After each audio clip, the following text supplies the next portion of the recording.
Onde há uma pastora, há um homem frouxo. Não, este não é um assunto polêmico. Há assuntos difíceis na Escritura, como escatologia, predestinação, mas não é o caso. Há uma ordem clara e direta na Escritura proibindo a ordenação de mulheres. E não permito que a mulher ensine nem exerça a autoridade de homem, escreveu o apóstolo Paulo. Ao citarmos este texto, o povo já vem logo com um argumento cultural. Isto aí foi um mandamento cultural, servia apenas para aquela época. A resposta a isso é, primeiro, o próprio texto dá o motivo da proibição, porque primeiro foi formado Adão, depois Eva, remetendo assim ao Éden e não à cultura grega ou judaica. Em segundo, se fosse cultural, então você estaria afirmando que Paulo, por um momento, fez algo errado só para se curvar à cultura. Isso seria um absurdo. Terceiro, com base em que você diz não vale mais, é cultural? Quem é você para dizer isso?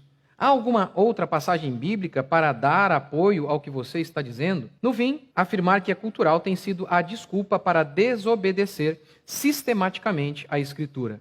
Inclusive, muitos gays cristãos, como se isso existisse, usam do mesmo artifício para aprovar o que a Bíblia condena explicitamente. Paulo falou que o homossexualismo era errado por conta da cultura da época, dizem eles. E o problema se torna ainda maior quando você consulta a Escritura e a história, o que te leva a concluir: não há menção de nenhuma pastora em toda a Bíblia e não há menção de nenhuma pastora na história da igreja antes do feminismo. Quando Paulo fala sobre as qualificações para o ministério, ele diz que o bispo seja marido de uma só mulher. Só um homem pode preencher esse requisito. Jesus escolheu 12 apóstolos e não 12 apóstolas, apostilas, cadernetas. Paulo elegeu presbíteros e nenhuma presbítera.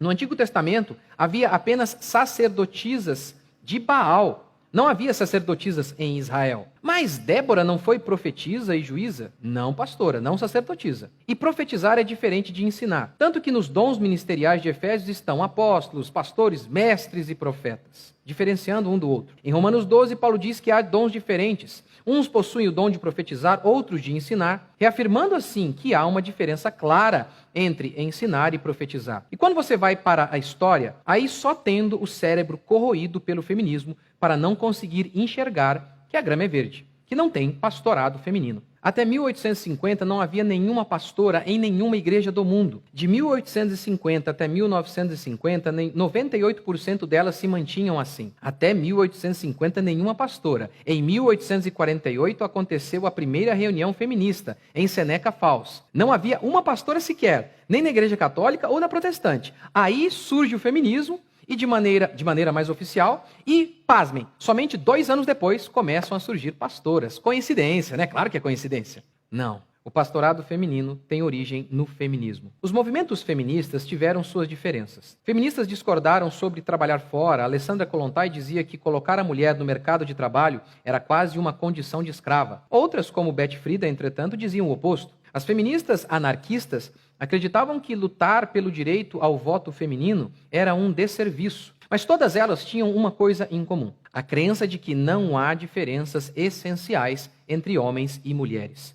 Mary Wollstonecraft, que fez parte do que é chamado de protofeminismo, já havia lançado a semente do igualitarismo. Segundo ela, as diferenças entre homens e mulheres era apenas uma questão cultural. As mulheres não recebiam estudo e os mesmos estímulos que os homens. Por isso existiam diferenças. Coloquem ambos nas mesmas circunstâncias e as diferenças desaparecerão. E aqui se lança o fundamento sobre o qual todos os dogmas feministas se assentarão. Não há diferenças essenciais entre homens e mulheres. Porque ambos podem votar, apesar de apenas os homens terem lutado e dado a vida na guerra para obter esse direito. Porque somos iguais, dizem as feministas. Porque a mulher não pode trabalhar fora e só o homem pode se dar ao luxo de morrer em minas de carvão, carregar pedras, trabalhar em fábricas em condições insalubres. Porque somos iguais, dizem as feministas. Porque não podemos reproduzir os mesmos vícios que os homens e dormir com o meio mundo como vadias. Somos iguais, afinal de contas. E aqui entra o pastorado. Porque não podemos ser pastoras. Somos iguais. A historiadora e deputada Ana Carolina Campagnolo afirma em seu livro Feminismo, Subversão e Perversão: as primeiras insinuações